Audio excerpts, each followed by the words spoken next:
BMS academy में आपका स्वागत है। इसको एग्जाम्पल के साथ देखते हैं। यहाँ हमारे पास fund3.c के नाम से फाइल अवेलेबल है।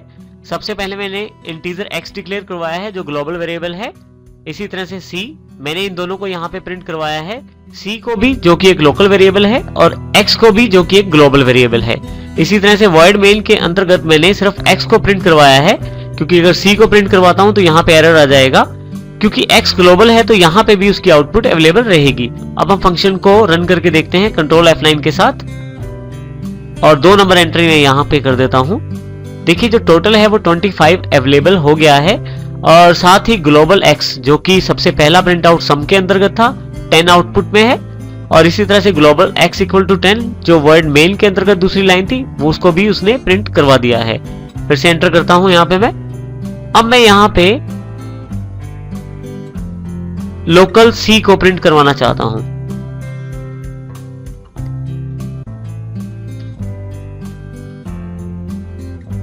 इस प्रोग्राम को रन करते हैं कंट्रोल F9 से। देखिए आपके पास एरर है। एरर ये है कि अनडिफाइंड सिंबल c। यहां पे ये क्लियर नहीं हो पा रहा कि ये c कहां से आया है, ये वाला c, क्योंकि वर्ड मेन में इसको डिक्लेयर नहीं किया गया, वर्ड सम में डिक्लेयर किया गया है। क्योंकि सम में डिक्लेयर किया गया है इसलिए इसका लोकल स्कोप केवल वर्ड सम तक ही रहता है। ये जो c है ये केवल इस ब्रैकेट्स की बाउंड्री के अंतर्गत ही चल पाता है, परंतु जब मैं यहाँ इसे चलाने की कोशिश करता हूँ तो यहाँ पे एरर अवेलेबल हो जाता है। तो इस तरह से हम प्रोग्रामिंग करते समय इन स्कोप को जरूर ध्यान रखें, क्योंकि स्कोप बहुत ही इंपॉर्टेंट एस्पेक्ट रहता है किसी भी वेरिएबल के लिए और किसी भी फंक्शन के लिए। नेक्स्ट सेक्शन जो हमारे पास है वो है एरे। अब हम सी लैंग्वेज में एरे की जानकारी लेंगे। एरे को प्रयोग करने से पहले सबसे पहले हम उसकी रिक्वायरमेंट समझ लेते हैं। यहाँ पे मान लीजिए मुझे 10 स्टूडेंट्स के नंबर को स्टोर करना है। इसके लिए मैं वेरिएबल्स बनाना चाहता हूं, क्योंकि मेरे पास 10 स्टूडेंट्स हैं तो मुझे उनके नंबर स्टोर करने के लिए 10 वेरिएबल्स चाहिए। तो आप यदि देखें तो मैंने यहाँ इंटीजर के साथ ABCD और यहां से लेके J तक मैंने 10 वेरिएबल आए हैं। परंतु आप ये सोचें कि अगर मुझे 100 स्टूडेंट्स के मार्क्स स्टोर करने हो तो उस केस में मुझे क्या करना पड़ेगा।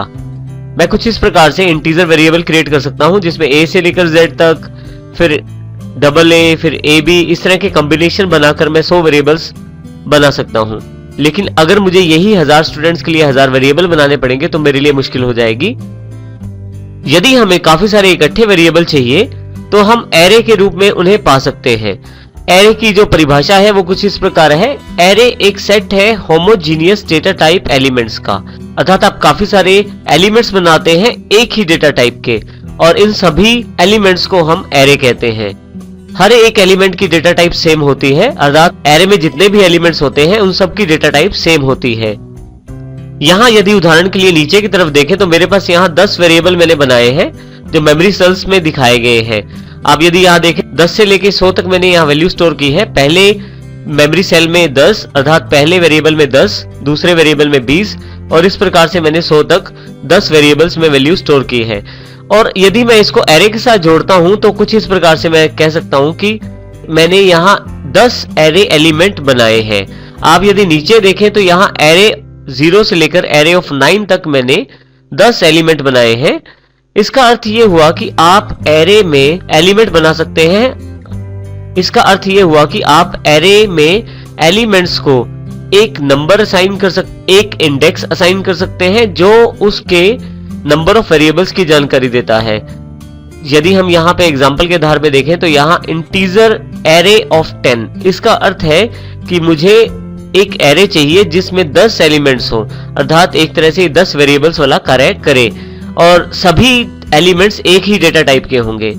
अब इसमें एक और इंपॉर्टेंट बात है कि जब भी हम एरे क्रिएट करते हैं तो उसका पहला इंडेक्स हमेशा 0 से शुरू होता है, जैसे हमारे उदाहरण में भी दिया गया है एरे ऑफ 0, जो हमारा यहाँ पहला एलिमेंट है और जिसमें हमने 10 स्टोर किया है।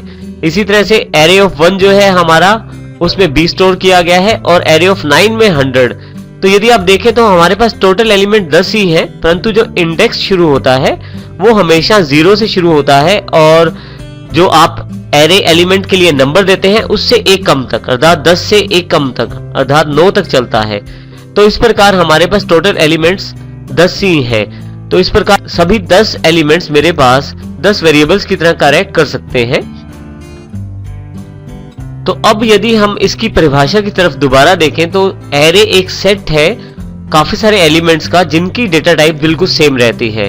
हमें कितने एलिमेंट्स चाहिए उसको हम यहाँ पे जब एरे वेरिएबल डिक्लेयर करते हैं उसके साथ स्क्वायर ब्रैकेट्स के अंदर हमें जितने एलिमेंट्स चाहिए वो नंबर हम यहाँ पे दे देते हैं और उतने एलिमेंट्स हमारे पास अवेलेबल हो जाते हैं।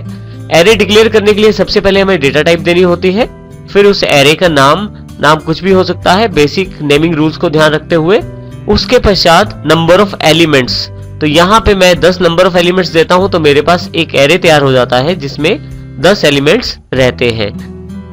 एरे का मुख्य काम क्योंकि वैल्यूज को ही स्टोर करना होता है तो हम यहाँ पे देखते हैं कि हम किस प्रकार एरे में वैल्यू स्टोर कर सकते हैं। आप देखें सबसे पहले हमें इसमें एरे को डिक्लेयर करना होता है।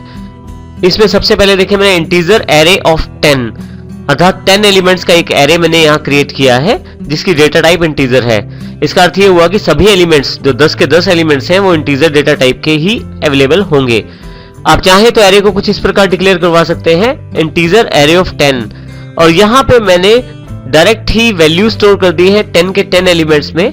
यहाँ मेरे पास 10 वैल्यूज हैं और ये 10 वैल्यूज इन 10 एलिमेंट्स में स्टोर कर दी गई हैं। आप एग्जांपल यहाँ पे ऊपर देख सकते हैं जिसमें एरे ऑफ 0 से लेकर एरे ऑफ 9 तक सभी वैल्यूज को स्टोर कर दिया गया है। एरे ऑफ 0 में 10 है और एरे ऑफ 9 में 100 है। आप चाहे तो इस प्रकार भी एरे को डिक्लेयर कर सकते हैं इंटीजर एरे। इस बार मैंने नंबर ऑफ एलिमेंट्स नहीं बताए हैं परंतु वैल्यूज के आधार पे एरे स्वयं ही ये निर्धारित कर लेगा कि मुझे कितने एलिमेंट चाहिए। अर्थात क्योंकि मैंने यहाँ 10 एलिमेंट्स दिए हैं, मेरे एलिमेंट का नंबर ना बताने के बावजूद भी यहाँ पे 10 एलिमेंट्स का एक एरे क्रिएट हो जाएगा जो बिल्कुल सेम ऐसा ही होगा। इसका कारण ये है कि यहाँ पे 10 वैल्यूज दी गई हैं। आप जितनी वैल्यूज देंगे उतनी वैल्यूज का एरे क्रिएट हो जाएगा यदि आप नंबर ऑफ एलिमेंट्स नहीं भी बताते तो भी। हम एरे को कुछ इस प्रकार भी प्रयोग कर सकते हैं बिल्कुल वेरिएबल की तरह। आप जिस इंडेक्स या जिस एलिमेंट में वैल्यू स्टोर करना चाहते हैं उस इंडेक्स नंबर या एलिमेंट नंबर को यहाँ पे लिखें। मैंने एरे ऑफ 0 लिखा है और इसमें 10 स्टोर कर दिया है। आप देखेंगे यहाँ पे 10 स्टोर है यहाँ पे। इसी प्रकार से एरे ऑफ 1 में 20 स्टोर कर दिया है और एरे ऑफ 5 में मैंने इन दोनों का टोटल कर दिया है। एरे ऑफ 0 और एरे ऑफ 1 दोनों को जोड़कर मैंने एरे ऑफ 5 में असाइन कर दिया है। अर्थात एरे ऑफ 0 जो 10 है, एरे ऑफ 1 जो 20 है, इन दोनों को जोड़कर 30 जो आउटपुट आएगा वे एरे ऑफ 5 में स्टोर कर दिया गया है। इस प्रकार मैं एरे को वैल्यूज असाइन कर सकता हूं और उन वैल्यूज को निकालकर उनका प्रयोग भी कर सकता हूं।